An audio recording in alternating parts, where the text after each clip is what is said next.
দীঘার মোহনায় বিপুল ইলিশ, এক ট্রলারে 2.5 টন, উঠল 30 টনের বেশি। মরশুমের শুরুতেই স্বস্তি মৎস্যজীবী ও ব্যবসায়ীদের। দাম কমার আশায় ইলিশ প্রেমীরা। বর্ষার মরশুম মানেই বাঙালির ইলিশ পার্বণ, কিন্তু চলতি মরশুমে চাহিদার তুলনায় যোগান কম থাকায় এতদিন বাজারে পর্যাপ্ত ইলিশের দেখা মেলেনি। টাটকা ও ভালো সাইজের ইলিশের যোগানও ছিল সীমিত, ফলে দাম ছিল সাধারণ ক্রেতার নাগালের বাইরে। তবে আবহাওয়ার পরিবর্তনের সঙ্গে পরিস্থিতির বদল ঘটতে শুরু করেছে।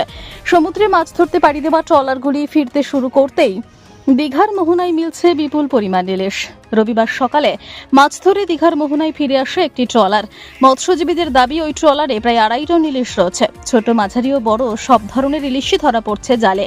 মৎস্যজীবীদের সূত্রে জানা গিয়েছে, দীঘার মোহনায় ইতিমধ্যেই প্রায় 30 টন ইলিশ উঠেছে। 400 গ্রাম থেকে শুরু করে 1200 থেকে 1300 গ্রাম ওজনের ইলিশও মিলছে।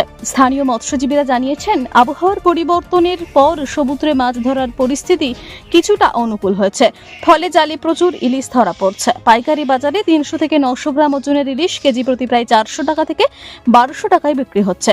1 কেজির বেশি ওজনের ইলিশের দাম 1300 টাকা থেকে 2000 টাকার মধ্যে। তবে মাছের আকার ও মানের উপর নির্ভর করে দাম কিছুটা তারতম্য। Digha fish and fish traders অ্যাসোসিয়েশনের সহ সভাপতি নবকুমার পৈরা জানান, নিষেধাজ্ঞার সময়সীমা শেষ হওয়ার পর প্রথম দিকে সমুদ্রে ইলিশের দেখা বিশেষ মেলেনি। পরে এক সময় প্রায় 25 থেকে 30 টন ইলিশ উঠেছিল, কিন্তু দুর্ঘটনা ও প্রাকৃতিক দুর্যোগের কারণে বেশ কিছুদিন মৎস্যজীবীরা সমুদ্রে যেতে পারেননি। রবিবার দীঘার মোহনায় আসা ট্রলারগুলিতে 30 টনেরও বেশি ইলিশ উঠেছে বলে দাবি তার। তিনি জানান, প্রায় 1 কেজি 900 গ্রাম ওজনের ইলিশের দাম 1300 থেকে 1350 টাকা। 600, 700, 800 গ্রাম ওজনের ইলিশের দাম 1200 থেকে 1250 টাকা। আবার 500 থেকে 600 গ্রাম ওজনের ইলিশ প্রায় 900 টাকা কেজি দরে বিক্রি হচ্ছে। মৎস্যজীবী ও ব্যবসায়ীদের আশা, আগামী দিনে আরো বেশি ট্রলার সমুদ্রে মাছ ধরতে গেলে ইলিশের আমদানি বাড়বে।